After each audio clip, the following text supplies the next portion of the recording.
అందరికీ నమస్కారం అండి. నేను మీ హాసిఫ్. ఈ వీడియోలో మనం కాంచీపురంలోని అతిపెద్ద దేవాలయమైన ఏకాంబరేశ్వర స్వామి ఆలయాన్ని దర్శించుకుందాం. నేను కామాక్షి అమ్మవారి ఆలయం దర్శించుకున్న తర్వాత ఏకాంబరేశ్వర స్వామి ఆలయానికి వచ్చాను. ఏకాంబరేశ్వర స్వామి దేవాలయం కాంచీపురం బస్టాండ్ నుంచి 2.5 కిలోమీటర్ల దూరంలో ఉంటుంది.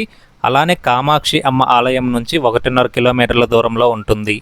ఇప్పుడు మనం ఈ ఆలయం యొక్క స్థల పురాణం, అలానే ఈ ఆలయంలో చూడవలసిన విశేషాలు ఏంటో ఒక్కొక్కటిగా చూద్దాం పదండి. మరొక కొత్త వీడియోతో welcome back to my channel. Have a look.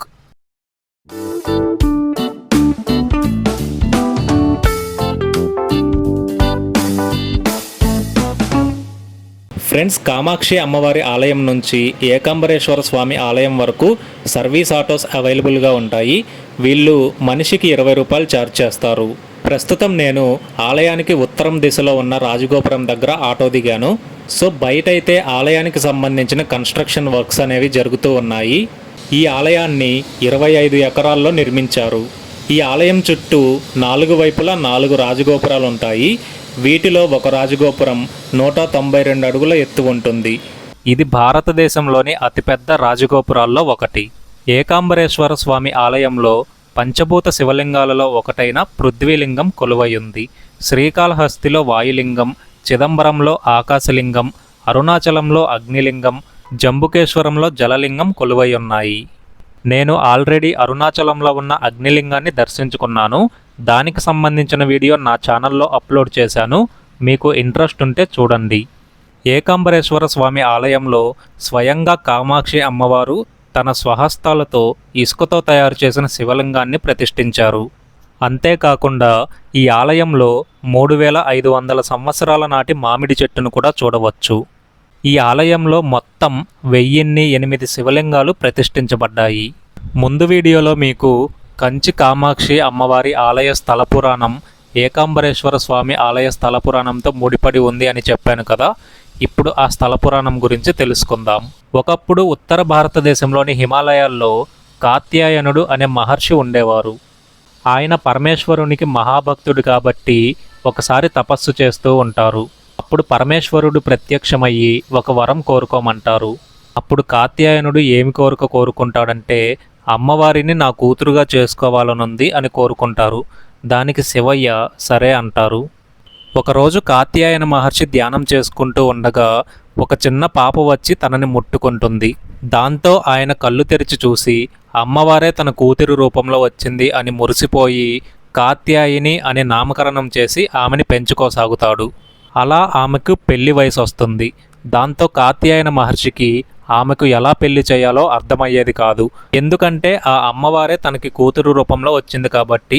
ఆమె భర్త పరమేశ్వరుడే కాబట్టి పరమేశ్వరుణ్ణి తీసుకొని వచ్చి ఎలా పెళ్లి చేయాలి అనే సందేహం కలుగుతుంది కాత్యాయ మహర్షికి.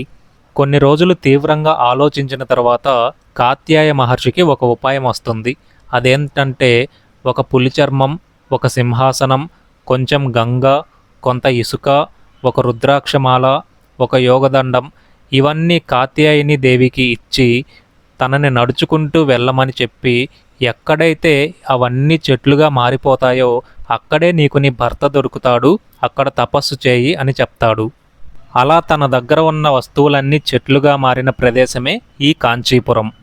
అయితే కాత్యాయని దేవి అక్కడ కూర్చొని తన దగ్గర ఉన్న ఇసుకతో సైకత లింగాన్ని తయారు చేసి ప్రతిరోజు శివారాధన చేసేది. ఇదలా ఉండగా ఒకసారి పరమేశ్వరుడు ఆమె భక్తిని పరీక్షించడానికి తన దగ్గరున్న గంగని పొంగి ఆ ఇసుకతో తయారు చేసిన శివలింగం పైకి వెళ్ళమని చెప్తాడు. అప్పుడు కాత్యాయనీదేవి ఆ సైకత లింగాన్ని హత్తుకొని కంచిలోనే కొలువై ఉన్నటువంటి వరదరాజస్వామిని ప్రార్థించసాగింది.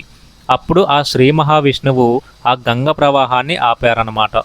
అప్పుడు పరమేశ్వరుడు ఆ సైకత లింగంలో నుంచి ఏకాంబరేశ్వరుడు అనే పేరుతో ఆవిర్భవించి కాత్యాయని దేవిని స్వీకరిస్తారు.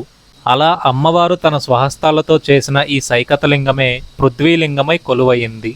ఆలయం లోపలికి కెమెరాస్ అలో చేయకపోవడం వల్ల నేను మీకు కొంతవరకు మాత్రమే చూపించగలిగాను.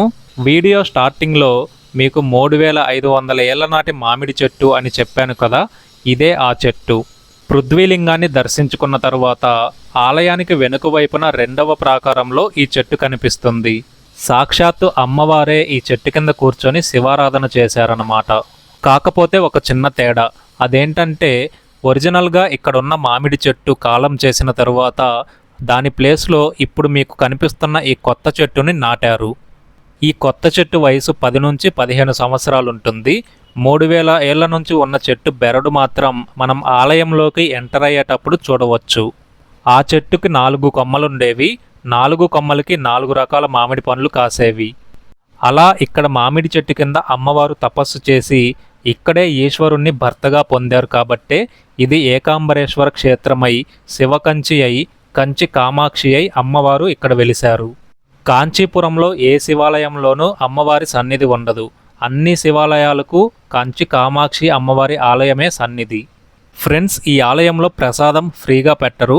ఏ ప్రసాదం కావాలన్నా మీరు కొనుక్కోవాల్సి ఉంటుంది. నెక్స్ట్ వీడియోలో బంగారు బల్లి ఉన్నటువంటి వరదరాజస్వామి ఆలయాన్ని దర్శించుకుందాం. ఈ వీడియో మీకు నచ్చినట్లయితే ఖచ్చితంగా లైక్ చేయండి. మీలో ఎవరైనా నా ఛానల్ని ఫస్ట్ టైం చూస్తున్నట్లయితే నా ఛానల్లో ఒక 2-3 వీడియోస్ చూసి కంటెంట్ నచ్చితే తప్పకుండా సబ్స్క్రైబ్ చేసుకోండి. అలానే పక్కనే ఉన్న బెల్ ఐకాన్ ప్రెస్ చేసి నోటిఫికేషన్స్ ఆన్లో పెట్టుకోండి.